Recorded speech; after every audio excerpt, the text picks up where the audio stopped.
Untuk acara pertama yaitu pembukaan, acara kedua sholawat, acara ketiga tausiah, dan keempat Q&A atau tanya jawab, dan yang kelima penutup. Baiklah, untuk mempersingkat, kita buka acara kita ini dengan membaca Al-Fatihah.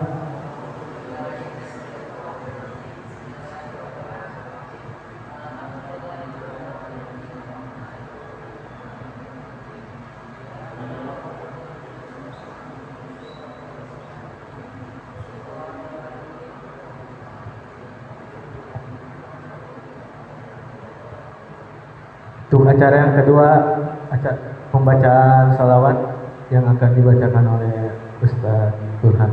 Waktu dan tempat saya persilakan.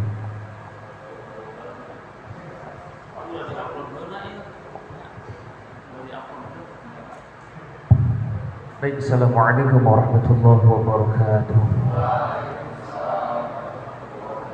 Alhamdulillah, syukurillah, salatu wassalamu ala rasulillah wa ala alihi wa sahbihi wa wala. Rabbi shrah li sadri wa yassir li amri wa hlul 'uqdatam min lisani yafqahu qawli, amma ba'du. Qala Allah Ta'ala fi kitabil karim, a'udzu billahi minasyaitonir rajim. Innallaha wa malaikatahu yusholluna 'alan nabi ya ayyuhalladzina amanu sallu 'alaihi wa sallimu taslima. Allahumma salli wa sallim wa barik 'alaihi wa 'ala alihi. Salatullah salamullah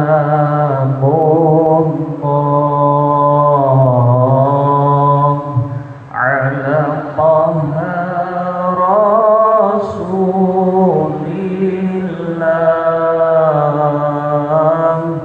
Salatullah salamullah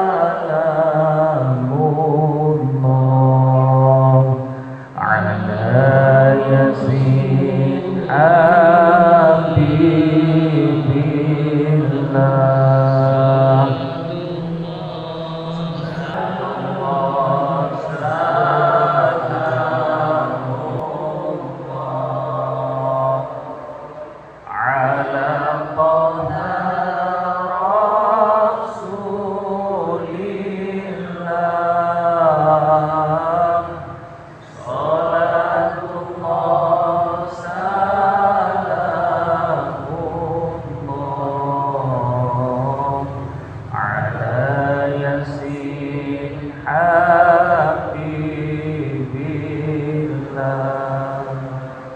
Tawassalna bismillah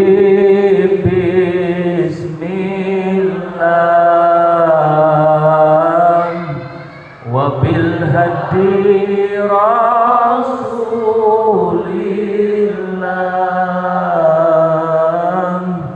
wa kulli mujahidin lillah bi alil badri ya Allah. Salatullah salamullah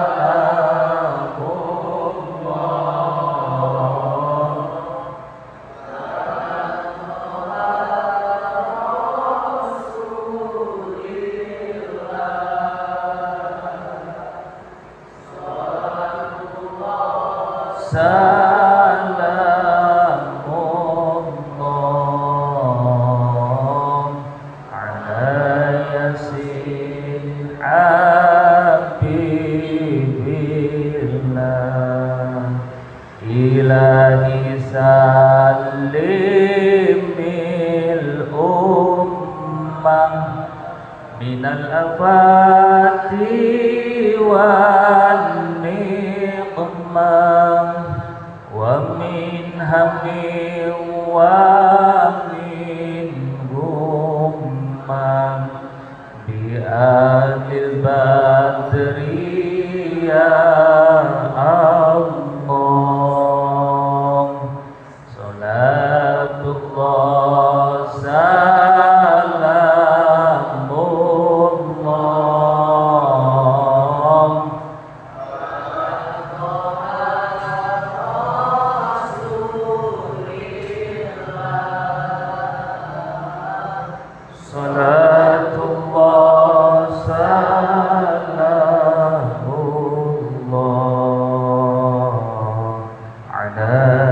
yasin habibillah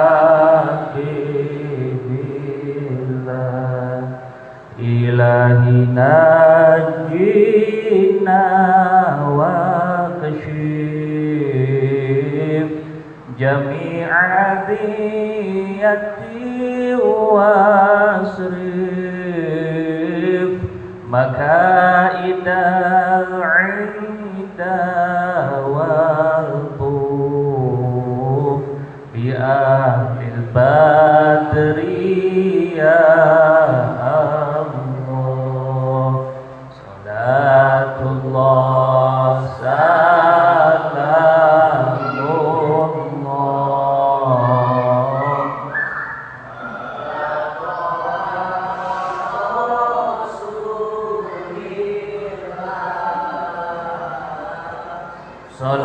salatullah salamullah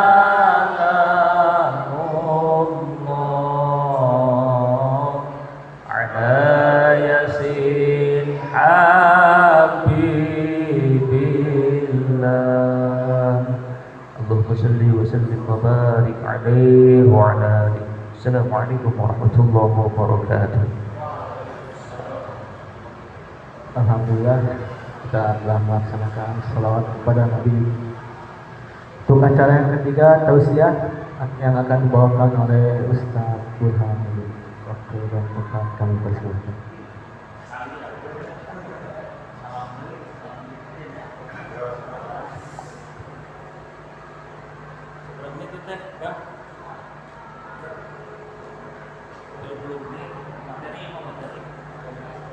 Ada yang baru yang saya belum kenal itu Ajeng Pak. Ajeng ya? Siapa nih? Diana? Ah, Ica. Ini Cina. Oh, itu ada yang naik masker.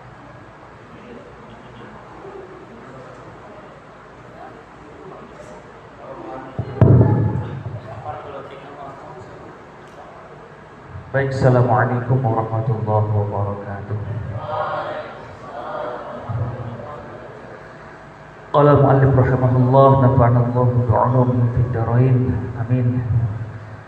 Sebelum kita masuk ke acara inti materi pada malam hari ini, kita bacakan Ummul Quran suratul Fatihah. Tabarruk buat pengarang kitab. Ini Pak Burhan bawa rujukannya kitab Tijanud Darori tentang masalah akidah yang disusun oleh Al-Alim Al-Alamah Syekh Ibrahim Al-Bajuri. Jadi mudah-mudahan dengan tabarruk kita membacakan kitabnya beliau, nanti satu saat di yaumil qiyamah dengan kecintaan kita, dengan ta'zim kita kepada para ulama, khusus pengarang kitab ini, nanti kita mendapat syafaatnya para ulama tersebut. Insyaallah juga mudah-mudahan kita nanti mendapatkan syafaatul uzma dari baginda Rasulullah sallallahu alaihi wasallam. Amin ya rabbal alamin. Bismillahil Fatihah. A'udzu billahi minasyaitonir rajim. Bismillahirrahmanirrahim. Alhamdulillahirabbil alamin. Arrahmanir rahim. Maliki yaumiddin. Iyyaka na'budu wa iyyaka nasta'in. Ihdinas siratal mustaqim. Shiratal ladzina an'amta 'alaihim ghairil maghdubi 'alaihim waladdallin. Rabbighfir lana wa liwalidayna.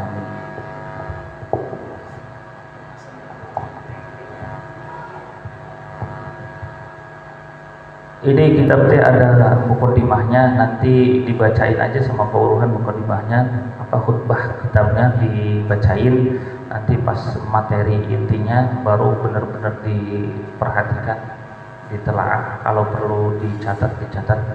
Bagusnya sih nyatat itu setelahnya paham baru dicatat. Jadi catatan itu kalau misalnya ujung-ujungan domba belum dapat diikat, biasanya mah nggak dapat dombanya gitu. Iya, jadi malaweng, ngalamun, nundutan, jadi teu asup bae ilmu gitu. Mudah-mudahan dengan semangatnya adik-adik semua, dengan keberkahannya di masjid malam yang cukup hangat gitu. Kalau saat ini untung ada kipas, Mudah-mudahan lah barokah. Mulai. Bismillahirrahmanirrahim. Abtadi'u an ata'ala bi hadzal kitab dengan ngalap barokah ku nyebat asmana Allah, sifatna Allah Ar-Rahmani anu maha welas asih di alam dunia ka sadaya makhlukna, Ar-Rahimi tur anu welas asih di akhirat kana mukmin wungkul. Alhamdu ari sadayana puji anu opat eta tetep lillahi kagungan Allah Rabbil alamina anu mangiranan sakabeh alam. Kalau logatnya Jawa mah guru ing wong alam kabeh gitu. Wassalatu dan rahmat ta'zim wassalamu dan sareng salam kahormatan eta tetep ala Rasulillahi ka utusan Allah. Salam mudah-mudahan nampihan rahmatan saha Allah alaihi ka Rasulullah wasallama sareng mudah-mudahan nampihan kasalamatan Allah ka Rasulullah. Wa ba'du yang saparang bersenang awas bismillah alhamdulillah shalawat sareng salam ka Kanjeng Nabi wa yaqulu maka bakal ngandawuh saha faqir rahmati rabbih anu fakir karena anu banget butuh fakir banget butuh karena rahmat pangeran Nabi fakir al-khabir anu maha waspada al-basir anu maha ningali saha Ibrahimul Bajuriyu kaita Syekh Ibrahim anu bangsa Bajuri itu taksiri anu ngandungan sifat pelawara talaba nyupri minni ka kami sahabat ba'dul ikhwani sawarna pirang-pirang dulur seagama aslahan mudah-mudahan mabaguskeun Allah li ka kami saur Syekh Ibrahim Al-Bajuri walahum jeung ka ba'dul ikhwan al-halakana tingkah wasyana jeung kana kalakuan an aktuba kana yen tarek nulis kami lahu pikeun ba'dul ikhwan risalatan kana hiji risalah tashtamilu anu ngurung itu risalah ala sifatil maula kana pirang-pirang sifat kepangeranan wa abdaliha jeung ngalawan sifat kepangeranan sifat ketuhanan tar bahasa Indonesianya nah tabaruk pakai bahasa Sunda karena pabuhan logatnya dulu bahasa Sunda wa ma jeung kana perkara ya juzu anu wenang pihak itu ma pihak ta'ala dina hakna Allah ta'ala wa alama jeung kana perkara yajib anu wajib naon itu ma fi haqqir rasuli dina hakna para rasul wa ma jeung kana perkara yastahilu anu mustahil fi haqqihim dina hakna para rasul wa ma jeung kana perkara juzu anu wenang itu ma dina hakna para rasul fa ajabtuhu mangka mengijabah kami kepada ikhwan ila dzalika karena itu menuliskan satu risalah faqultu maka mengucap kami wabillahi yang ada terpunggul ke Allah at-taufiqu ari pitulung. Nah itu khutbah kitabnya. Jadi namanya kitab ini kitab Tijanur Daruri dikarang oleh Faqirur Rahmati Rabbih. Ini pernyataan yang sangat tulus seorang ulama yang ilmunya luas ya, kalimat duk taksiri. Mungkin yang logat sini di pesantren yang Sunda ada yang sama. Mungkin si Rabi sudah apa? Oh. Iya.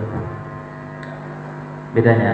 Nah, ini Syekh Ibrahim Bajuri akan membahas tentang masalah tauhid. Nah, tawadhu'nya orang dulu, ulama-ulama dulu itu. Ini kalau nggak ada permintaan ba'dul ikhwan untuk menulis, jarang-jarang nulis dengan sendirinya. Walaupun untuk saat ini yang namanya apa ya, deklarasi gitu menyatakan bahwa kita itu seseorang yang bisa itu kayaknya harus. Contohnya apa, yang ahli dokter kan berani dia nempelin nih pelang di dekat rumahnya. Dokter spesialis gigi atau bidan atau spesialis apa lagi tuh, gak kandungan, duraring dan lain sebagainya lah seperti itu. Nah, kenapa yang bisa itu enggak gitu? Jadi ketika kita nyari sosok seorang yang tahu kitab tentang masalah akidah, tentang masalah fikih, tentang masalah, kalau misal pelangnya ada mah gampang, ya tuh bang, nyarinya depan rumahnya ahli kitab apa namanya Tijanur Daruri, harusnya bangga saat ini, nggak usah malu-malu sebenarnya. Orang lain aja yang masalah keduniaan juga pada buka plang, ahli servis AC kayak Pak Burhan gitu, tapi belum dibuka gitu kan. Tuh. Berani kan di pinggir jalan, bahkan selebarannya disebar-sebarin. Nah, ini beliau juga sebetulnya cuman karena ketewaduan beliau, bahkan tadi beliau bilang itu fakirur rahmati rabbih, orang yang sangat butuh dengan kasih sayang Tuhannya. Berarti kasih sayang Allah sangat butuh. Tuh. Ditambahin lagi tegesin untuk taksiri yang punya sifat, kalau orang itu apa ya bahasa Indonesianya teh, teledor. Teledor, tahu teledor nggak? Ceroboh lah, ceroboh, gampangnya ceroboh gitu. Saking beliau tawadhu'nya, padahal Allah amanahkan ilmu yang begitu banyak kepada beliau, dan dengan keilmuannya, dengan barokah ilmunya, selettingan orang-orang zaman itu memohon kepada beliau untuk menuliskan sebuah risalah.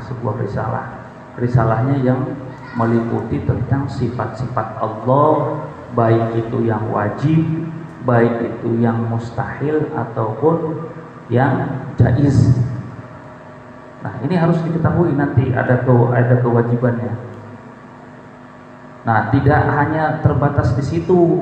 Kitab itu meliputi juga apa-apa yang wajib di para rasul, yang mustahil di para rasul, juga yang jaiz itu boleh di para rasul. Jadi intinya kitab ini itu akan menerangkan tentang masalah aqwaidul iman.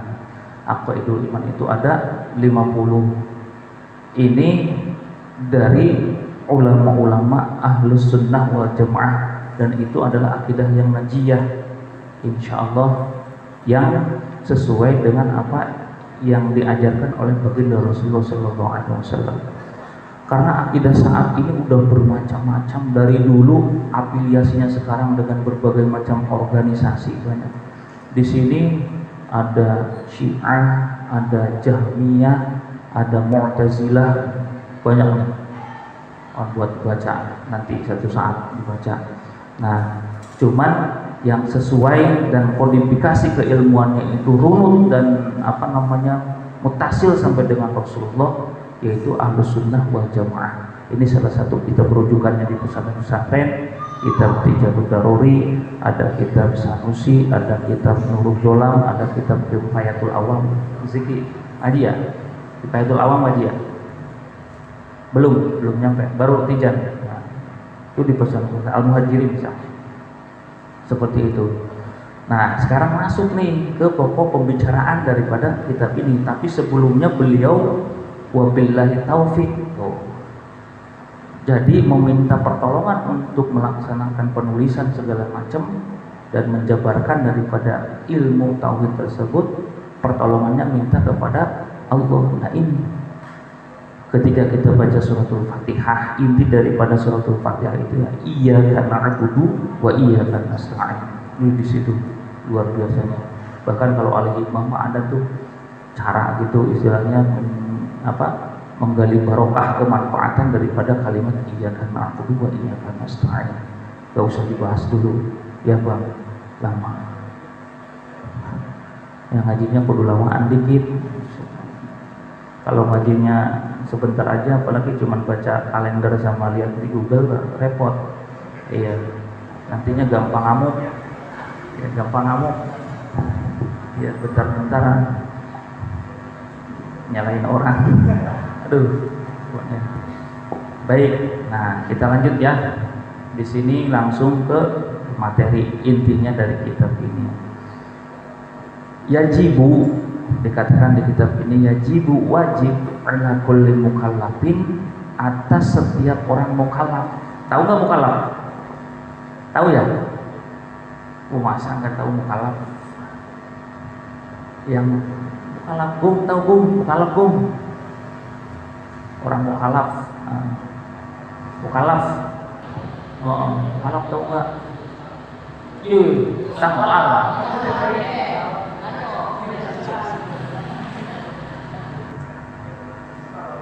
Gampang nama nu udah balik orang yang udah terkena taklif beban hukum untuk melaksanakan dan melarang kata mukallaf teh itu. Jadi wajib sholat, ulah maling, ulah tepubuh teh aja mah mukallaf. Kudu puasa, wajib puasa mukallaf. Kira-kira kapaham teu? Jadi orang yang sudah terkena beban melaksanakan tugas dan menjauhi larangan Allah itu mukallaf. Wajib ya kalimatnya ya, wajibnya secara syar'i pengertiannya. Masih ingat nggak wajib secara syar'i? Kan ada wajib akli, ada syar'i wajib. Harusnya udah pada tahu, kan udah pada gede. Ya, alhamdulillah lulus itu SMA. Ayo kira-kira, siapa apa bang wajib bang?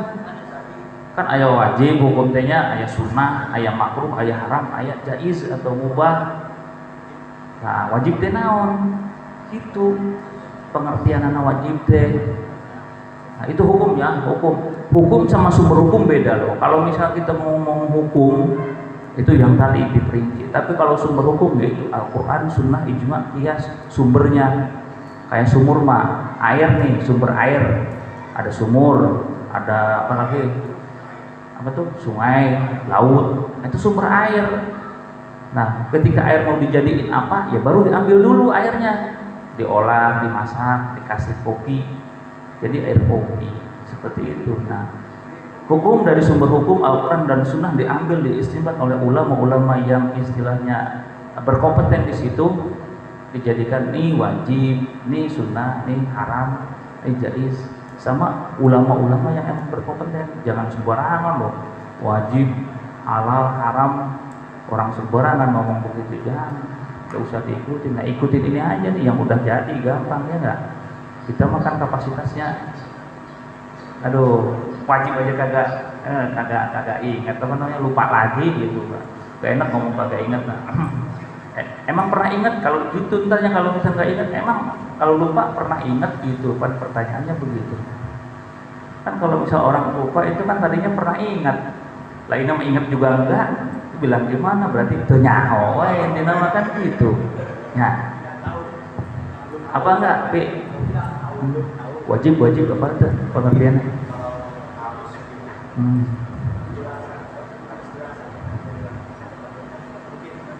Nah, eta bahasa orang teh itu sesuatu yang apabila dikerjakan mendapat pahala, ketika ditinggalkan mendapat dosa. Bahasa Arab mana udah gini atau pakai bahasa Arab?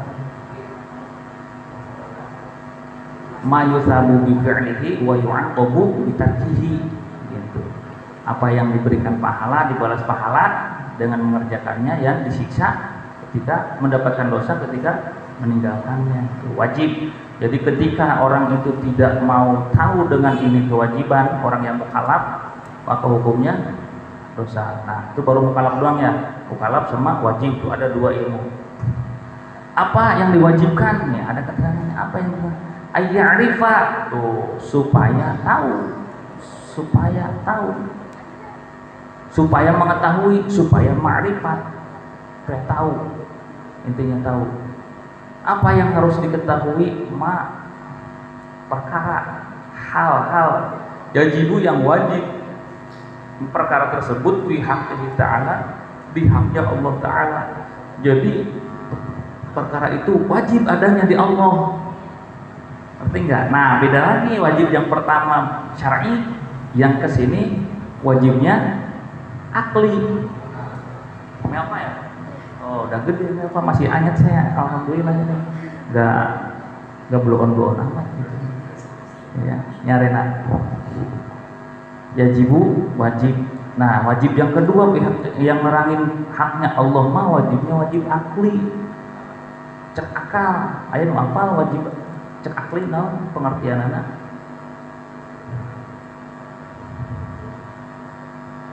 Wajib akli. Lihatnya wajib akli, ayo wajib akli. Ayeuna wajib akli gitu. Eta berarti loba hukum teh apa ilmu teh. Nya makana ulah sok nenggak teuing ari can loba kanyaho malah isin sisana nya isin loba teuing ngomong si kacaletot naon lah keburan beda bae wani jeung Bang Arif si Rapli mana apaleutik nanti apa gitu dari jeung jemor kok orang Palem malu banu pinter atuh nya itu ayo saha nu apa wajib akli Krik, lupa lagi wajib akal definisina tarif teh kudu mani kudu jami kudu mani maksudnya jami itu mengumpulkan secara global, mani itu mencegah sesuatu yang nanti bisa menkontaminasi daripada pengertian. Nah eta itu aya syarat tarif definisi lah, tarif teh definisi apa sok atuh moanya ulun apaan bisa tuh geus melang-lang buana Karawang semuanya tuh apal atuh ini cek akal pengertian wajib kan tadi itu aya mustahil akli aya wajib akli pembahasan nanti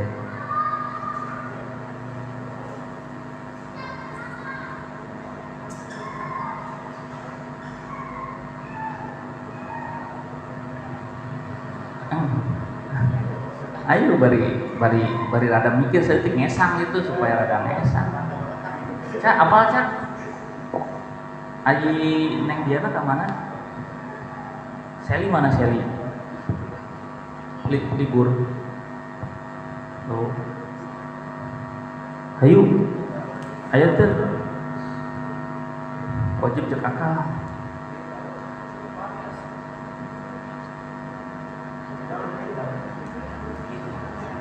sok naon nu kira-kira kegambar di nasirat naon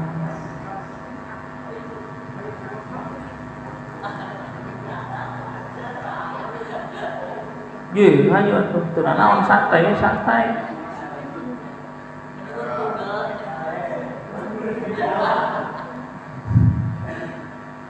ayo bari paburuhan ieu nyari-nyari lobatan di dieu ayo sok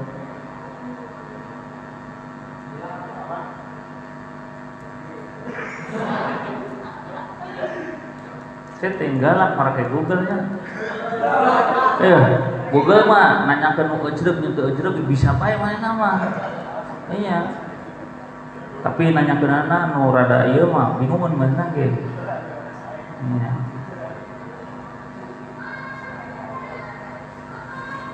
hayu aya teu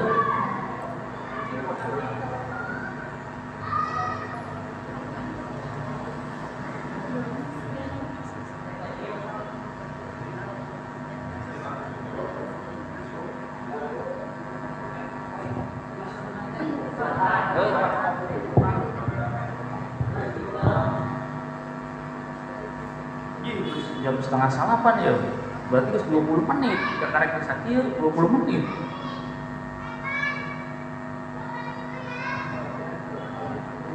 wajib akli islah gampang ma la yatasawwaru fil aqli adamuhu jadi sesuatu yang tidak bisa tergambar dalam akal logika kita ketika itu tidak ada.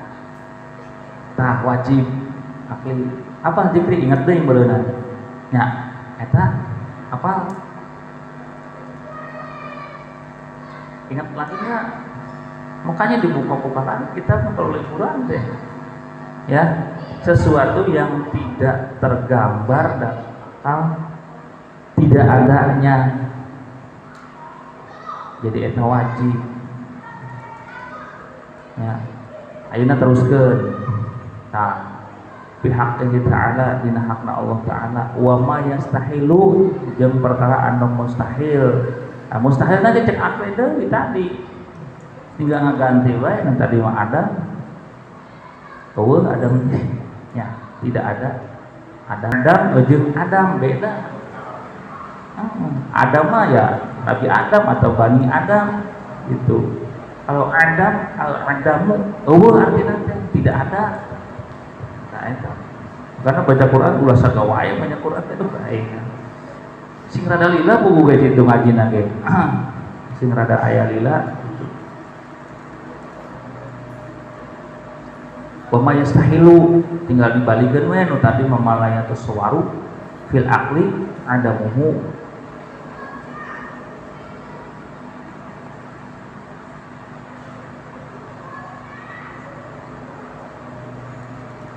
Terus wa ma yajuju jeung perkara anu wenang ayana di Allah, perkara yang boleh adanya di Allah.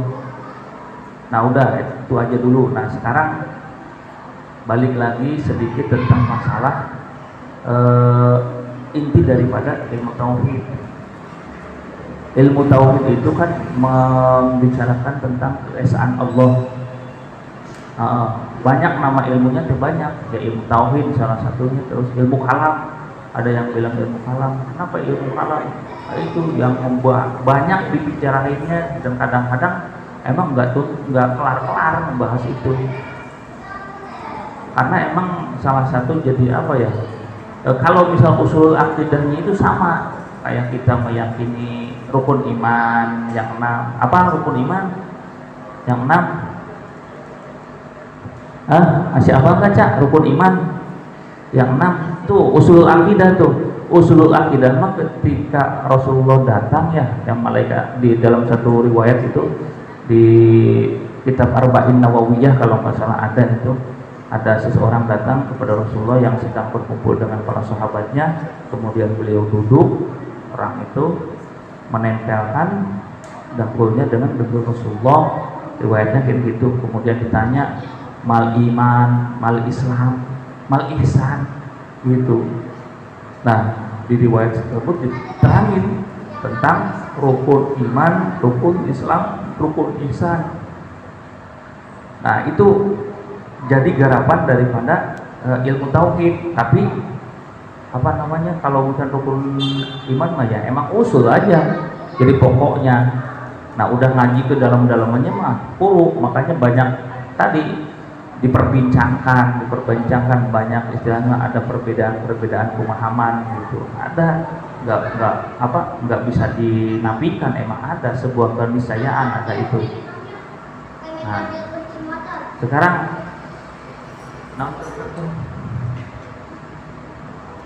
Nah sekarang kan tadi apa namanya, tujuannya ilmu tauhid itu ya ma'rifat kepada Allah, tentang mengesahkan Allah.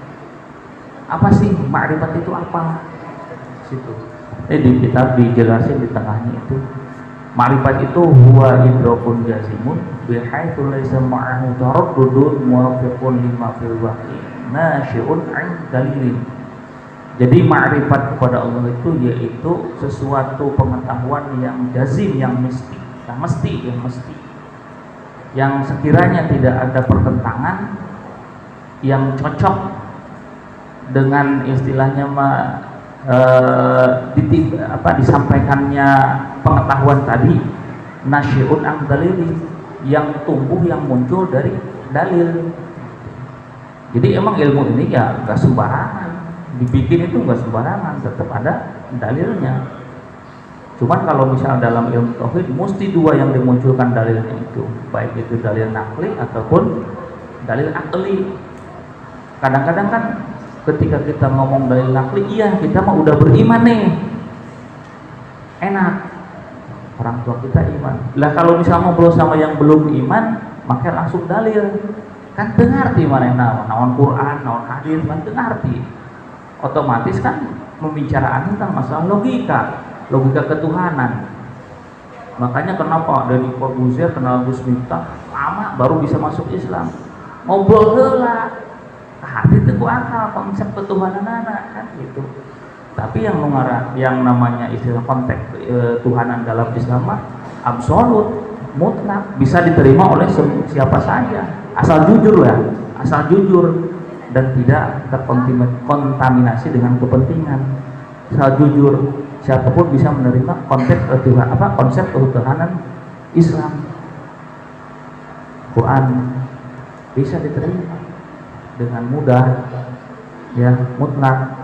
Nya ayeuna kieu bae lah misal bahasana ajeun, lamun misal Allah tadi aku Tuhan gitu kumaranehanana, ayeuna masuk datangkeun anu Tuhan mayana bisa nyiptakeun langit bumi jeung sakabehna. contoh Fir'aun ngaku Tuhan ya, bisa tuh mana ada kontribusi apa dia untuk penciptaan alam dunia, bahkan dia lahir dari seorang ibunya Fir'aun kok gitu. Nah, gede tinggal mainan ngaku Tuhan gitu, gitu nyebloon we ngikut nangin ya, tapi temutak main nama aku-akuan ngumpul kan gitu, maut atau di itu di laut non teh laut merah anu di bulan teh Nabi Musa Fir'aun Tuhan modarnya wah cerita aja gitu modelnya eta bisa dipertanyakan itu argumen ketuhanan konsep. Kalau misal tahu ilmunya mah gak usah khawatir ngobrol masalah ketuhanan dengan yang lain, gak usah khawatir, jelas, udah jelas gitu ya itu. Dan emang yang namanya mengetahui sifat Allah itu adalah awwalu ma yajibu ala kulli mukallafin, sesuatu yang awal yang diwajibkan bagi orang-orang yang mukallaf tadi, ma'rifatullah. Jadi orang teh kudu apal, kamu orang kan bisa alhamdulillah modalnya teh mak orang Islam, bapak orang Islam, lahir dari Islam. Coba lamun orang coba naudzubillah min dzalik lahir lain di luar Islam, lain di Islam gitu, di luar nyaho irah orang teh menang hidayah Islam lah. Abu Jahal kayak gitu, keting Rasulullah panang tengah gimana karena Islam kan sampai maut nangis. Coba, eta paman Rasul, Abu Jahal, Abu Lahab, hatta sekijir riwayat mah Abu Thalib ikan teu mawa keimanan kan gitu. Tapi satu riwayat mah ada proses ya itu mah nantilah itu ya kebangkitan yang istilahnya mah apa ya namanya riwayat yang banyak lah, gak usah terlalu dihiraukan seperti itu. Dan emang itu hak prerogatif Allah tentang masalah keimanan. Orang tuh bisa maksa-maksa, siapa kudu iman gitu kumaha kebetulan orang mulai Islam gitu tuh bisa. Mun Allah can mere hidayah mah nya anggar wae gitu. Makanya kan konteksnya jelas la ikraha fiddin. Dalam masalah keyakinan eta mah ulah paksa teh ulah gitu. Ayeuna lamun misalnya adu argumen, diskusi ketuhanan seperti itu, justru akan lebih kuat ketika hal itu didapat dengan lewat diskusi, lewat istilahnya akal tadi. Modalnya kan semuanya dikasih akal, logika berpikir anu istilahnya bener. Nah, akal gorizi anu akal bisa sampai karena bisa mengetahui tentang ketuhanan. Aya di akal tabi'i, akal teh aya kabagi-bagi gitu. Aya akal tabi'i mah akal satu. Gitu. Akal satu. Sebenarnya maneh ge nyahoeun gitu, tapi teu aya kataklif satu mah kajian geus kolot gitu. Emang sapi disuruh sholat gitu henteu. Sapi disuruh puasa teu kataklif. Akalna ge akal tabi'i manehna mah. Ya. Gitu. Makanan untuk sholat, untuk puasa, untuk zakat, naon bedana jeung sapi? Bener teh? Pakan, ya. Hati-hati, urang boga baturan tara sholat, tara puasa, berarti bebaturan sapi. Ya kan? Boga dulur tara sholat, tara puasa, tara zakat, dulurna sapi kan gitu. Ulah dicarekanan, urang contohan we, urang istiqomah sholat. Naon diperintahkeun ku Allah dilaksanakeun. Udah carekanan di singa galakan mana yang apa siga ayeuna teh galak teuing akhirna kan timbul perselisihan ketidakpercayaan. Berapa menit deui cenah? 3 menit deui. Tapi ieu mah lain sesi tanya jawabnya, materi kan tak karek nepi ka bahwa kita teh wajib mengetahui apa yang wajib di haknya Allah, yang wajib yang mustahil di Allah, kemudian yang wenang jaiz apa ya, boleh lah, boleh ada dan tiadanya itu boleh itu di Allah. Nah itu, tapi isinya apa yang wajib, isinya apa yang mustahil, isinya apa yang jaiz belum ada pembahasannya. Nanti setelahnya beberapa makalah lagi baru ketemu yang tentang sifat wujud dan lain sebagainya. Mungkin itu karena emang saat ini dibatasi dengan sesuatu yang bernama waktu.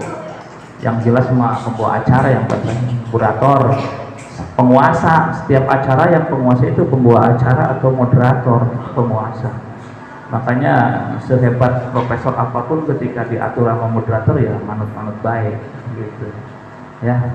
Ya mungkin itu mudah-mudahan sedikit-sedikit bisa kita tangkap. Ternyata ada sebuah kesimpulannya, ada kewajiban yang harus kita laksanakan, yaitu ma'rifatullah, ma'rifat tentang apa yang wajib, tentang apa yang mustahil atau tidak wajib, ataupun yang jaiz yang ada di zat Allah Subhanahu wa taala. Yaitu salah satu yang bisa Pak Burhan sampaikan pada malam hari ini tentang masalah tauhid. Aqwaidul iman ada 50, jangan sampai tergoyahkan, jangan sampai terbawa dengan paham-paham yang susah lah ngomong ke nana saat ini gitu, karena emang banyak paham-paham. Kita ikutin paham orang-orang tua kita yang insya Allah sudah mu'tabarah, ikutin para ulama-ulama salaf yang bahasa itu legitimate, yang compatible, bisa bagi para guru bahasa kan itu ma'arif apa gitu yang gitu ya. Kita tinggal ngikutin insya Allah dengan karangan-karangan beliau, dengan penelitian dan diskusi kita dengan para pakarnya, insya Allah kita tidak akan tersesat lah seperti itu. Mungkin itu kurang lebihnya, maaf. Subhanakallahumma wa bihamdika asyhadu an la ilaha illa anta astaghfiruka wa atubu ilaik. Assalamualaikum warahmatullahi wabarakatuh. Luar biasa. Harusnya bahasa QNM yang di gedung serbaguna. Ya.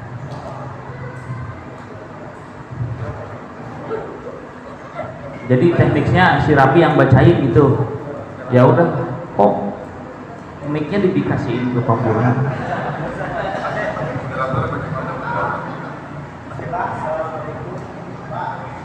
Waalaikumsalam warahmatullahi wabarakatuh.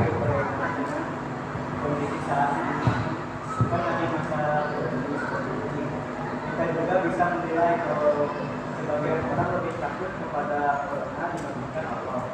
Nah, secara penilaian akidah itu kan sebenarnya akidah itu perlahan sedangkan di yang sudah dalam turun sudah rusak. Lalu bagaimana menyikapi kondisi saat ini?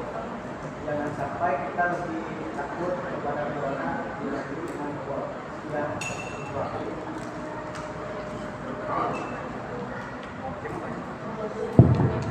Waalaikumsalam warahmatullahi wabarakatuh. Iya dijawab serius gitu.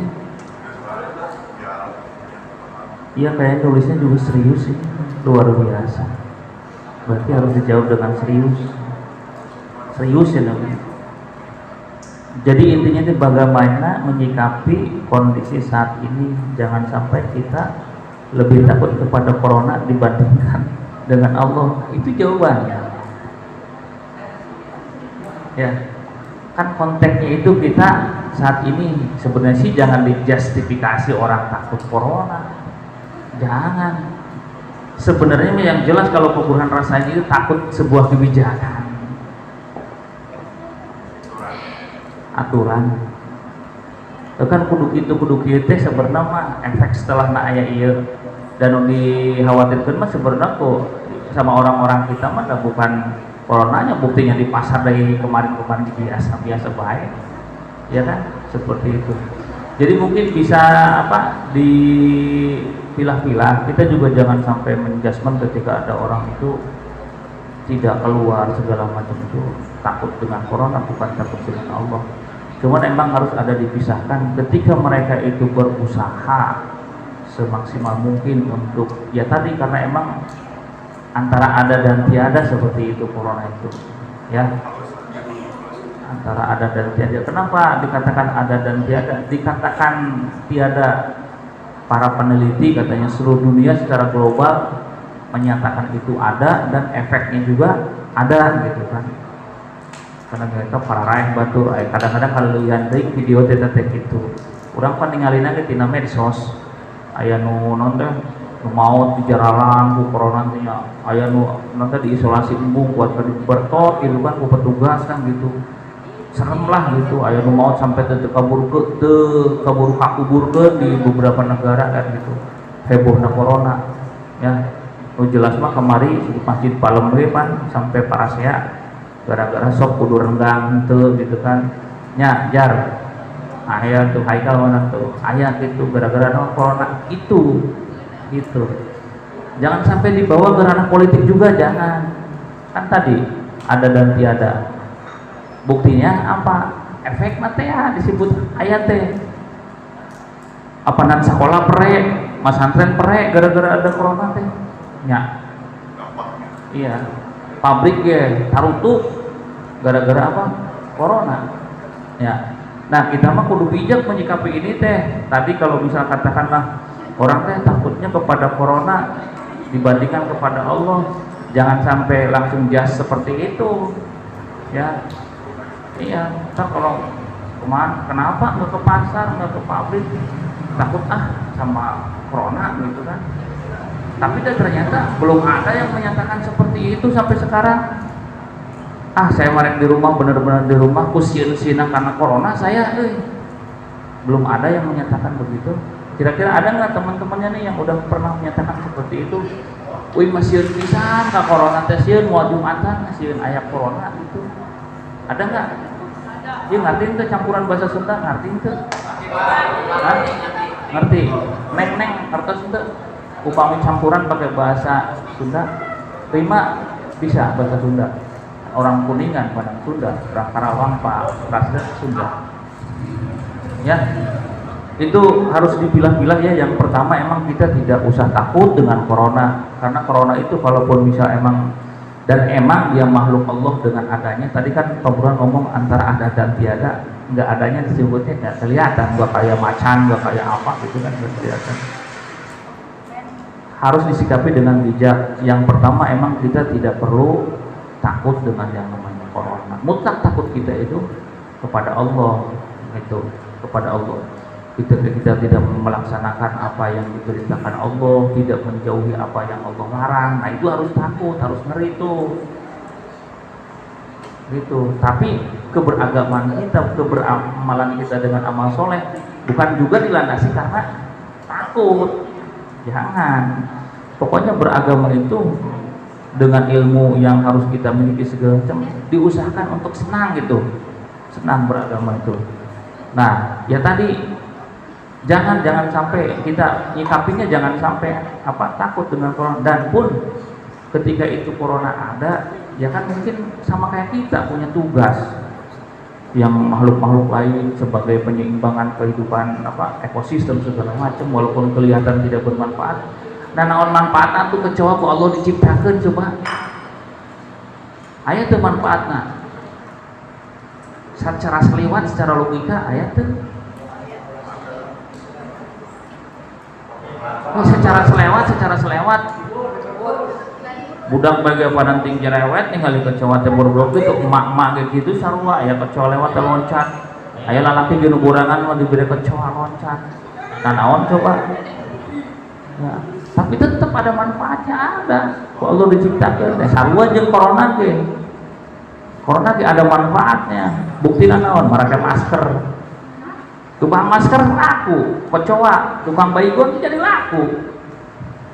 Kan gitu. Ya. Jadi kalau misalkan kita tadi lebih takut kepada corona, jangan langsung berpikiran seperti itu. Jangan sampai punya pemikiran langsung seperti itu. Karena emang kalaupun misal mereka secara indikasi emang takutnya kepada corona, saha gitu jauh mana orang itu apa gitu. Adapun mereka katanya jaga jarak, pakai masker segala macam, itu kan protokol kesehatan, usaha, ikhtiar lah. Ikhtiar kita selaku manusia, karena tadi ketika kita tidak berikhtiar untuk hal itu, ya kita juga sombong atuh. Dan nggak berpikir yang jauh nantinya. Wah, asa aing pangiman ka Allah kan gitu. Jadi seperti itu kan salah juga, nggak benar kan? Ya kita ikutin usahanya, sekolah tetap jalan, usaha tetap juga jalan, ke pasar, ekonomi roda perekonomian jalan. Dan buktinya naon? Dengan adanya corona, hikmahnya naon? beberapa tempat maksiat di negara-negara nusok maksiat di Amerika, di Chicago di mana gitu kan tempat judi ditutup, di Australia ditutup, hikmahnya. Nah kita mah di sini kan bagaimana menyikapi kondisi saat ini? Ya emang kita harus jangan takut ke corona. Yang pertama tuh kita tetap ikutin aturan yang ada, perintah Allah kita laksanakan. Tolabul halal farudotun ba'dal fardhah nih, mencari nafkah yang halal itu kewajiban setelah kewajiban yang utama dilaksanakan. Ya kita berikhtiar biasa lah, biasa. Orang di pabriknya tetap protokol kesehatan mah kudu sampai ayeuna geus berapa bulan datang ka pabrik periksa suhu badan, tang make masker engap-engap we. Gitu tetap batur anu rek nyuplai barang atau anu periksaan heula kudu boga rapid test minimal itu ketat.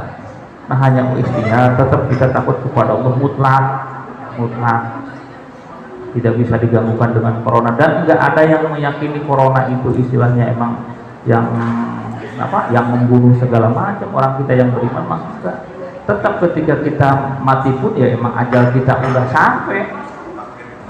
Takdirnya, asbabnya itu mungkin karena corona.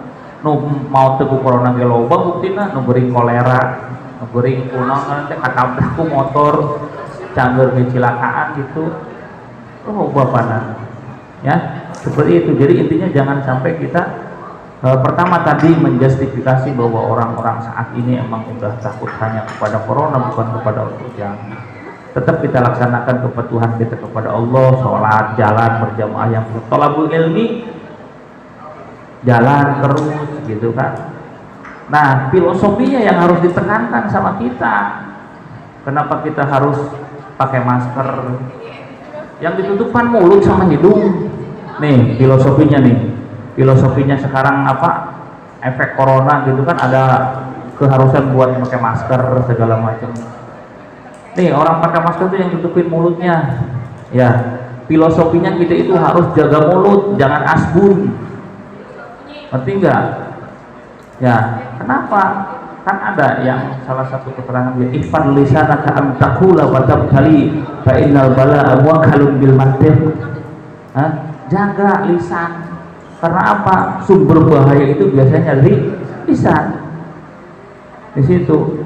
Makanya di masker ini kalau misalkan insya Allah nih orang semuanya nggak hanya pakai masker tapi mulutnya dijaga, cuma goreng batur, mencemooh orang lain, sebutanlah hate speech, bahasanya teh ujaran kebencian lah yang ada di undang-undang kena pasal lain gitu. Insya Allah. Makanya ayeuna ku sabab zaman teh masih ngebenci orang lain, masih ngomong saujratna, rek nyeriin rek henteu batur diomong-omongkeun gitu kan. Sampai nimbulkan apalagi statement-statement orang yang berkuasa atau mempunyai kebijakan publik, kan itu udah berbahaya, ya kan, bisa merugikan banyak orang di situ. Jadi ketika masker dipakai, filosofinya kita harus menjaga mulut kita jangan sampai sembarangan mengeluarkan omongan-omongan kata-kata yang tidak bijak lah seperti itu. Karena tidak eneng bae corona teh. Kudu disuruh jaga jarak teh kan urang lamun bisa ngomongkeun batur ke ari jarak 2 meter mah rada kandengeun kudu diomongkeun anak kan gitu. Mikir. Oh, aing diomongkeun ku si eta da tarik ngomongna. Coba lamun deukeut dedempetan. Ta eta sebut ngomongkeun. Ya ari nu ngaranna ngomongkeun malah misal bener na gibah kan gitu, lamun misal teu bener na ge fitnah. Bener na. Itu nggak ada baiknya lah, beneran kayak gitulah ya. Dan gitu sikap kita mah ya, corona kita sikapi dengan bijak ya, protokol kesehatan kita laksanakan, karena mungkin istilahnya ada orang-orang ahli di bidang itu, kenapa masih harus pakai protokol kesehatan. Terus nggak usah dibawa ke ranah-ranah politik lah, biarin itu mengalir ya kan, apa adanya. Kemudian kecintaan Allah kita kepada Allah, takut kita kepada Allah, dan harapan kita kepada Allah jangan sampai terkalahkan oleh corona, aktivitas seperti biasa. Nah, gitu intinya mah. Wallahu a'lam bishawab. Edi, udah loba teh jam 9:30 dibatasnya. Bagaimana cerita Nabi memperjuangkan agama Islam? Bagaimana cerita Nabi? Atau mau anggus 10 menit nyaritakan perjuangan Nabi mah. Sarare kalau orang pakai serat-serat batul sare kan enak udah gitu ya. Ya ini mah singkatnya aja. Nah, siapa ini yang nulis? Tulisannya mah halus, masalahnya bisa dibaca. Bagaimana cerita Nabi memperjuangkan agama Islam? Intinya aja ya, caranya kan. Cara nanti Rasulullah mah bil hal, bil qaul, bil qudwah lah gitu. Bil lisan, bil hal Rasulullah memperjuangkan Islam teh. Ya bil akhlakil karimah. Bil akhlakil karimah memperjuangkan Islam Rasulullah. Gitu.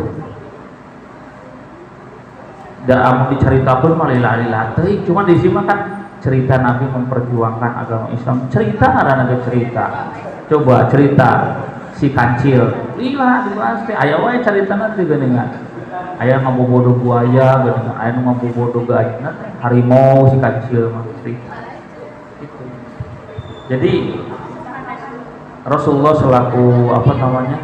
Utusan Allah lah, Nabi Muhammad SAW selaku utusan Allah emang punya tugasnya yang disampaikan oleh beliau itu innama bu'ithu liutammima makarimal akhlak. Jadi pastinya aku diutus itu untuk menyempurnakan akhlak. Liutammima makarimal akhlak, untuk menyempurnakan makarim, malahan di situ udah ada menyempurnakan akhlak-akhlak yang mulia. Udah ada kalimat makarim di situ juga. Ya.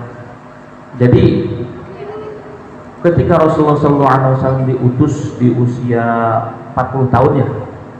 Sepakat 40 tahun Rasulullah diutus. Nabi Muhammad diutus jadi Rasul 40 tahun, sepakat. Sebelum diutus jadi Rasul itu Rasulullah itu dikagumi oleh semua orang Quraisy, orang Arab.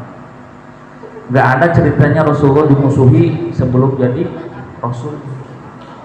Ada nggak yang pernah baca baginda Rasul? Ya kan?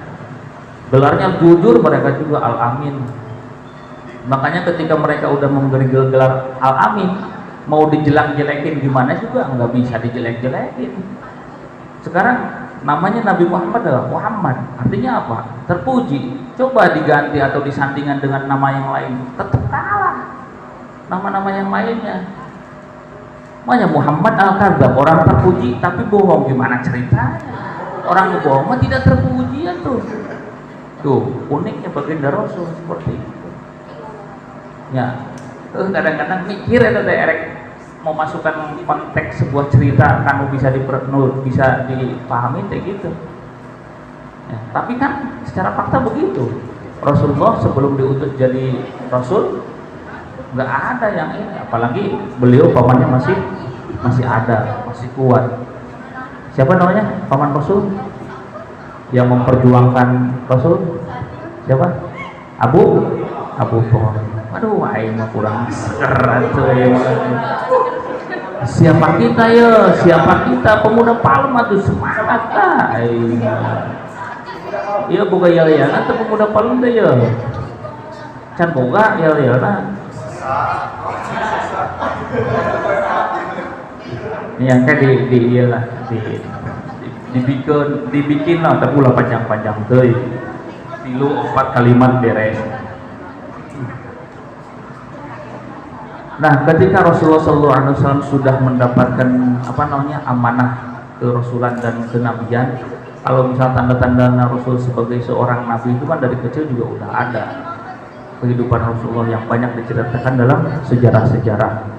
Nah, jadi kita ambil intinya aja ketika baginda Rasul disuruh berjuang. Sebenarnya Rasulullah itu bukan satu-satunya Rasul yang istilahnya diamanatkan Islam. Islam itu emang agama seluruh Nabi dan Rasul, seperti itu. Nah, ketika beliau diutus, di situ ketika menyampaikan sebuah kebenaran, walaupun Rasulullah itu dakwahnya itu berproses, nggak ujug-ujug terang-terangan dulu, enggak, lewat orang-orang terdekat dulu prosesnya seperti itu. Jadi Rasulullah benar-benar istilahnya mengikuti wahyu dari Allah. Kapan saatnya mau berdakwah terang-terangan.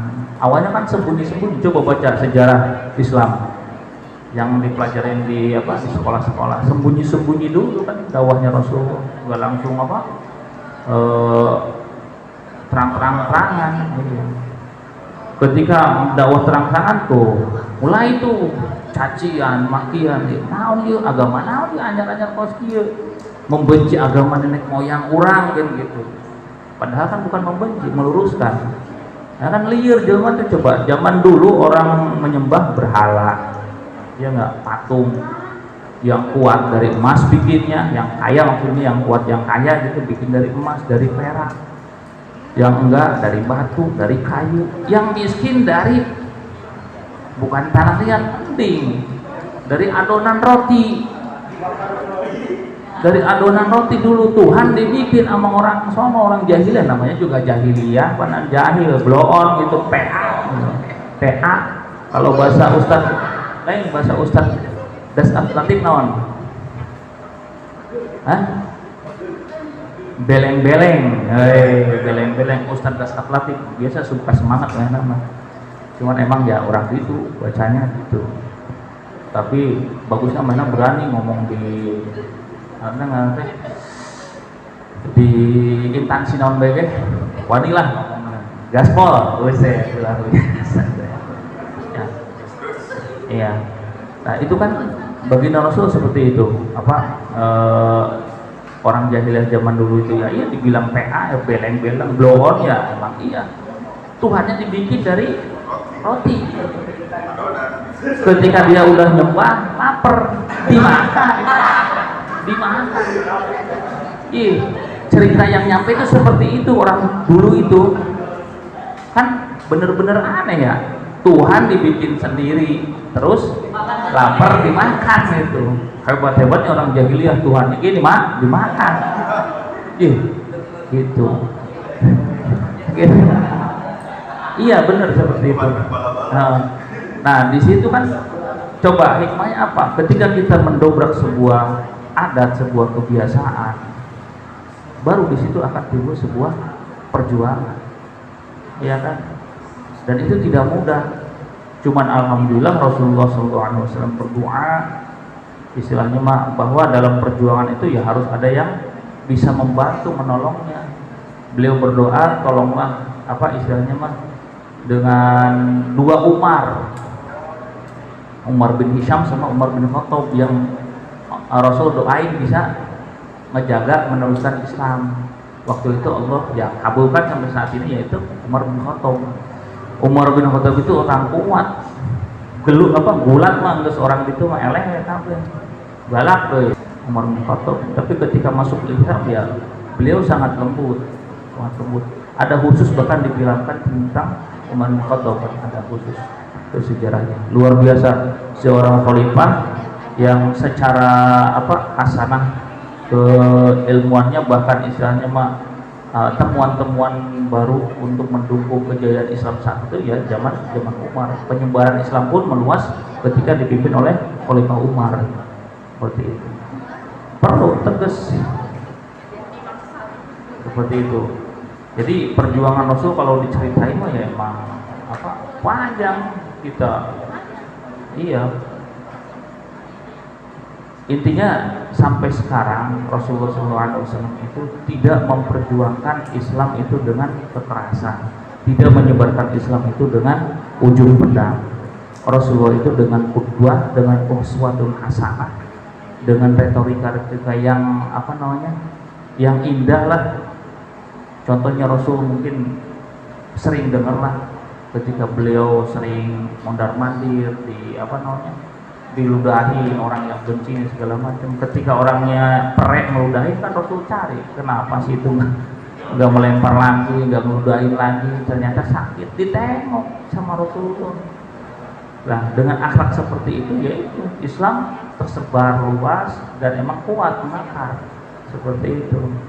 Dalam masalah argumen-argumen ketuhanan mah Rasulullah yang ikutin wahyu dari Allah, dan itu udah cukup sebenarnya untuk membalikan logika orang waktu saat itu tentang masalah ketuhanan. Sebenarnya manusia emang secara nuraninya yang katakanlah orang ateis sendiri ya namanya konteks ketuhanan itu butuh karena mereka ketika ditanyain ini apa asal mula dunia segala macam ditanya ya ujung-ujungnya ada sebuah energi yang kuat prima causa lah kata orang-orang filosof yang menciptakan ini, tapi mereka enggak nyampe ke kalimat yang menciptakan itu Allah gitu. Kalau kita mah kan udah tahu ya karena kita udah tahu ya yang menciptakan alam dunia dan seisinya yaitu Allah. Seperti itu. Di situ mereka juga berpikir sampai ke siapa sih yang mintanya ketika ada teori Big Bang dan lain sebagainya gitu kan, ledakan besar tahu teorinya orang-orang filosof ya tahu nggak itu teori-teori tentang kehidupan di dunia itu ya ada di situ. Tetap mereka itu ujungnya siapa sih sekarang kalau bisa ada ledakan besar, pemicu ledakan itu yang trigger ke ledakan itu terjadi siapa, energi dari mana nya dok. Kan kalau misal saklar lampu nyala triggernya dari saklar kan gitu. Nah itu siapa? Nah, itu ada energi besar yang kasat mata yang mereka itu tidak bisa nyampe ataupun tidak bisa mengakui secara langsung. Man Islam udah tahu Allah, ya kan? Alhamdulillah. Jadi intinya dengan kesabaran, dengan akhlakul karimah yang baginda Rasulullah SAW, Islam itu tersebar lewat para sahabatnya, tabi'in, tabi'in, para ulama, nyampe ke Indonesia, nyampe ke ujung sana ke sana segala macam. Ya itulah berkat kegigihan perjuangan baginda Rasulullah SAW, kemudian para sahabat diteruskan tabi'in, ulama, kemudian guru kita, alhamdulillah sampai kita pun saat ini mengenal Islam seperti ini. Wallahu a'lam bishawab.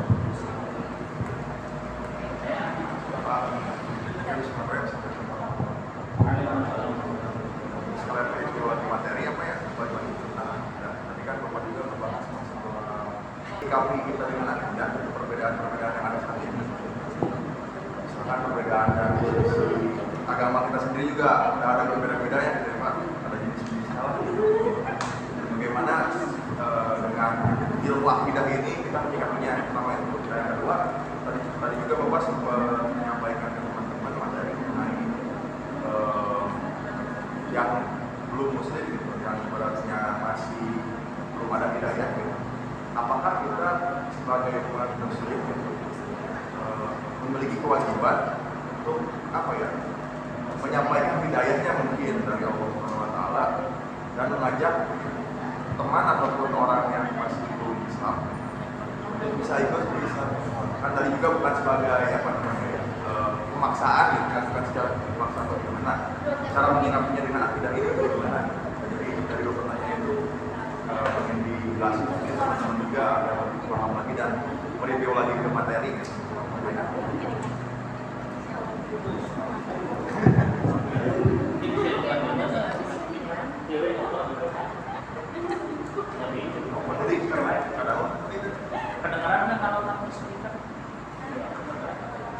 Nggak terlalu diperhatikan gitu.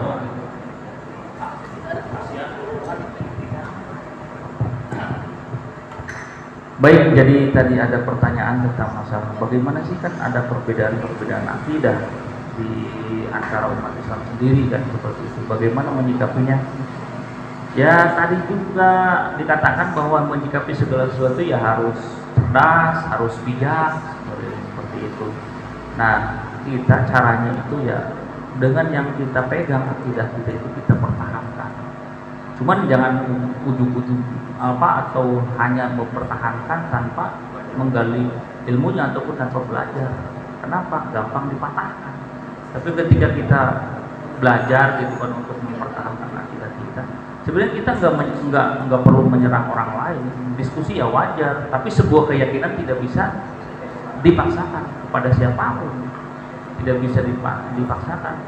Aing meyakinan A, aing B. Nah, emang bisa? Kudu B atuh beneran itu. Aing mah yang nage A, aku masih gitu. Pakai ke.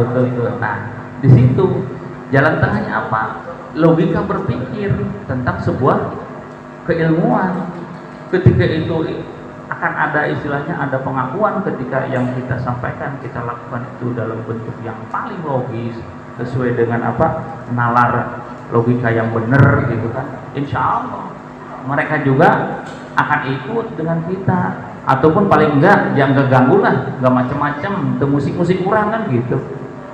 Di situ kan kadang-kadang kita salahnya itu nggak punya dasar, nggak punya basic, kemudian pergi atau kemana ngobrol dengan orang ada semacam kekaguman tersendiri, ilu-iluan itu penyakit nanti, berodak air nanti, bahaya nanti itu. Jadi tadi sikap kita yang cerdas itu kita pertahankan akidah kita ketika ada diskusi yang dengan hikmah, yang bijaksana seperti itu.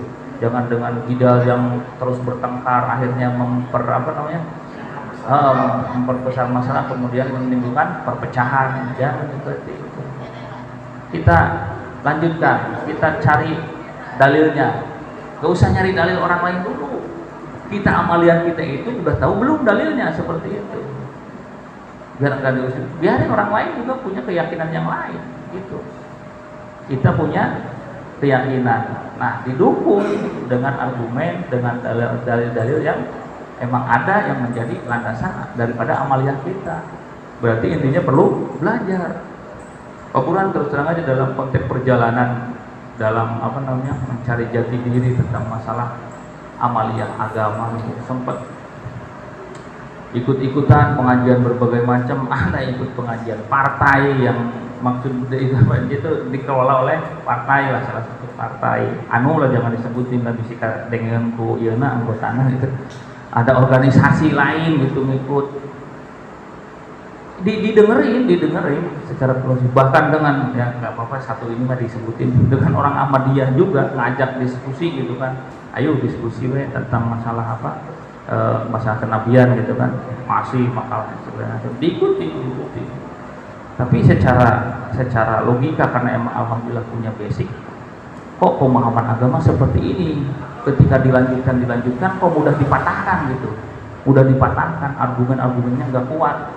Kalau misal dia maksakan dengan itu, cuman dalam hati saya aja, blow on lagi gitu baliknya gitu.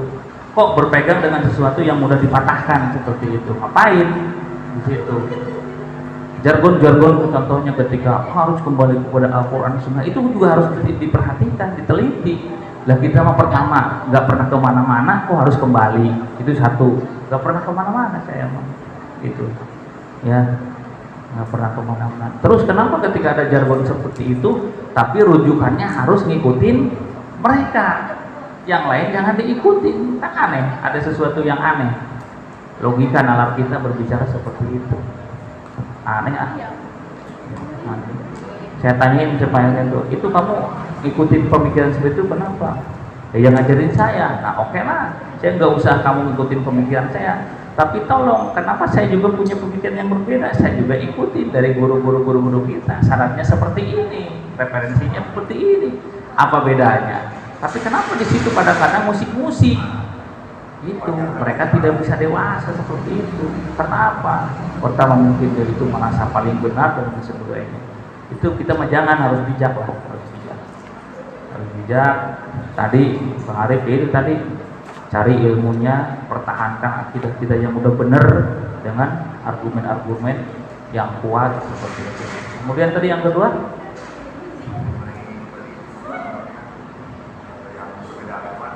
yang berbeda dakwah gimana? Iya dakwah, nggak apa-apa dakwah. Cuman jangan model pemaksaan dakwah. Teman saya nih ada yang Kristen, tapi dia juga Kristen taat juga bukan kali gitu mah ya. Dia mah kalau misal ada Riuma ikut. Orang saya mimpi tahid, dia di sini main HP. Serius? Iya, kayak begitu. Kalau ngomong sama teman saya mah dikunyeng tuh kepalanya. Enggak sadat sia teh cenah gitu. Sare dahar di dia oge cenah. Gitu. Tapi jualnya orang yang nyengir aja gitu. Ya saking apa namanya kita saling menghormati dia. Dia ketika apa namanya kita pikiran segala macam ya dia asik dengan urusannya sendiri. Ya dengan dakwah pelan-pelan lah. Tapi dia itu nggak sempat bertanya tentang masalah konteks akidah, tentang konteks keutuhanan nggak sempat.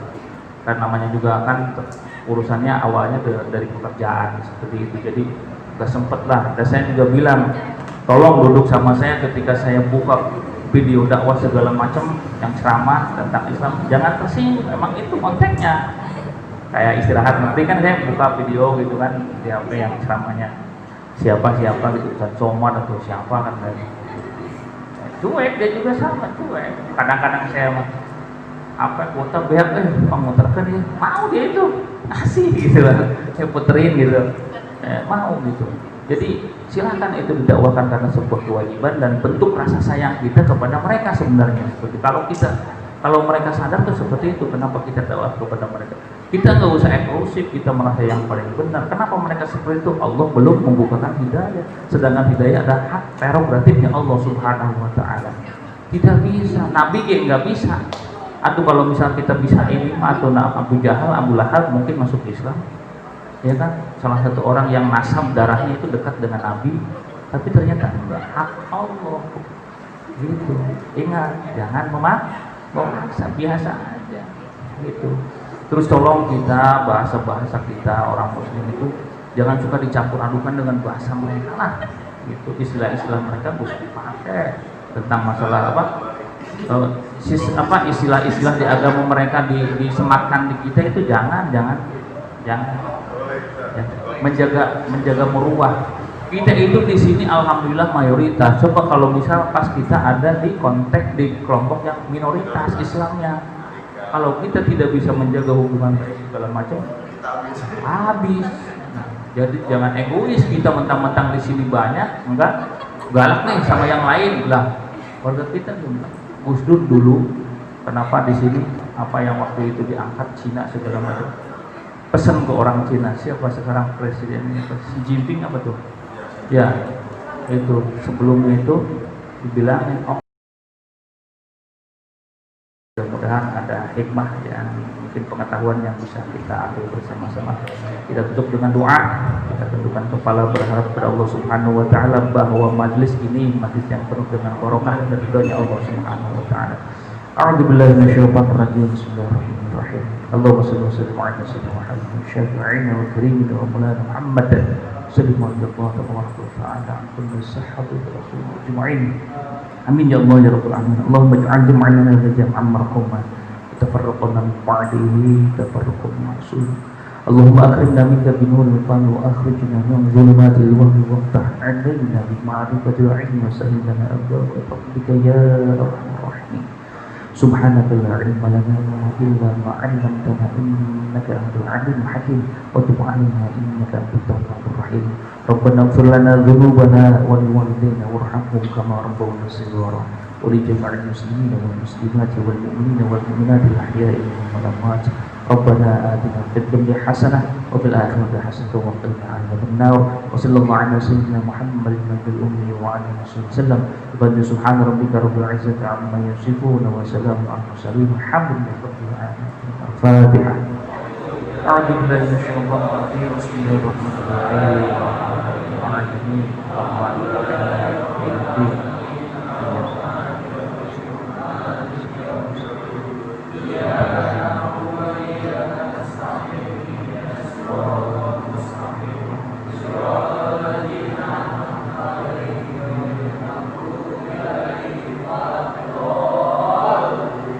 Subhanakallahumma bihamdika asyhadu an la ilaha illa anta astaghfiruka wa atubu ilaik. Wa'alaikum wallahul muwaffiq ila thariq. Wassalamu alaikum warahmatullahi wabarakatuh.